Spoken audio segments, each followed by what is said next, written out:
What's going on, guys? I'm back here at Bishop RV taking a look at this fifth wheel. This is an Astoria. This has a very different layout to it, mainly because the entrance is in the very back. So typically on a fifth wheel, the entrance is ahead of the rear axles. This one is actually behind it. So this is very cool. Let's take a look at it real quick.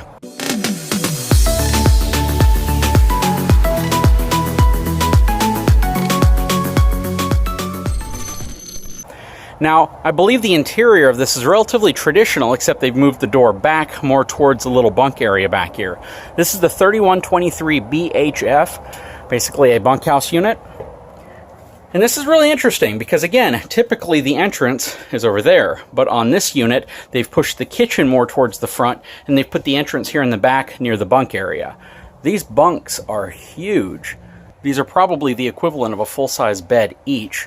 They put USB hookups and lights back here, same on this one, but a very functional and large bunk area, as well as a ton of storage under here. That would be a great place if you have a pet or if you have a cat and you need a litter box or a bed for a dog. Great place for it. Now this also has a rear half bath. So you're going to have a half bath for whatever guests are here, whether it's your children or friends that come along with you, with a good amount of room. No shower here, but there's a shower up front near the bedroom. So you have theater seating right here, which is also nice. Traditionally, it's kind of a jackknife bed, but you're going to have theater seating here, pointing at your TV, which puts it right in front of the theater seating, as well as a booth dinette system that turns into a bed for more sleeping space. Your kitchen's right here. A lot of good countertop space. Price on this one's $38,500, by the way.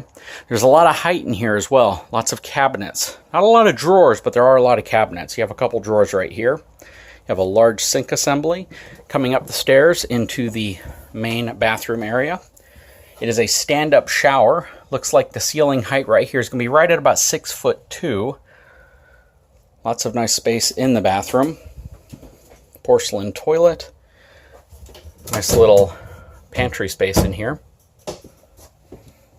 Coming into the bedroom, this is a queen size bed, which gives it a lot of room on each side. So you got a lot of room to move around the bed.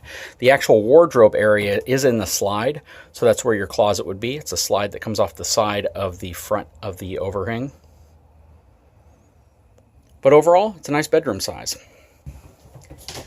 Working our way back through this unit, you have your main ducted air conditioning system there, and you have your secondary direct fire system here. So this one basically blows in any direction off of the box based on how you have the little louvers there.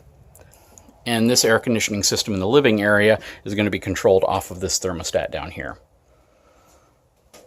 Overall, though, it's a pretty cool layout. I like how they've positioned this area right here. It's actually pretty cool to have the door in the back because it's so different than what you traditionally see. And this Astoria is made by Dutchmen. Let's take a look at the numbers on the outside of this unit. So this uses tires that I'm not familiar with called Good Ride tires, but as you all know, I generally recommend replacing any of the trailer tires after about 5,000 miles. It does not have a suspension equalizer. I definitely recommend upgrading that. It does have auto leveling, which is really nice. And from the look underneath, it rides on a 10-inch I-beam frame. Does not have a drop frame section. It has an impressively large pass-through storage underneath. The basement in this is really nice. It does have the ASA in-command system, which is also very nice for controlling all the electronics inside. Your water board's going to be over there, but this is a very large pass-through storage. And they continued the flooring in here as well, which will add a little bit of protection. It has a 3-year structural warranty. Let's take a look at this side. Now this door is on a hydraulic arm because the slide comes out and there's no way to put a magnetic latch, so that's nice. Here's your waterworks board. Very, very simple to use. There's your hot water bypass, city water connection, as well as your tank fill. Again, a lot of room in here. There's your LCI electronic leveling control. Has a relatively robust aluminum frame. Now let's take a look at the weight. So this has a 1,260 pound maximum cargo capacity. And the gross vehicle weight rating of this trailer is 10,560 pounds. So this is pretty light. I would even venture to say you could haul something like this with a 3/4 ton pickup truck. So yeah, this is a pretty cool unit. I'm very interested in that rear entry. That's pretty interesting because I haven't seen that on a lot of other coaches. Anyways, guys, I hope you enjoyed the video. If you haven't had a chance, please take a moment, subscribe to my channel, give me a thumbs up, and we'll talk to you again very soon.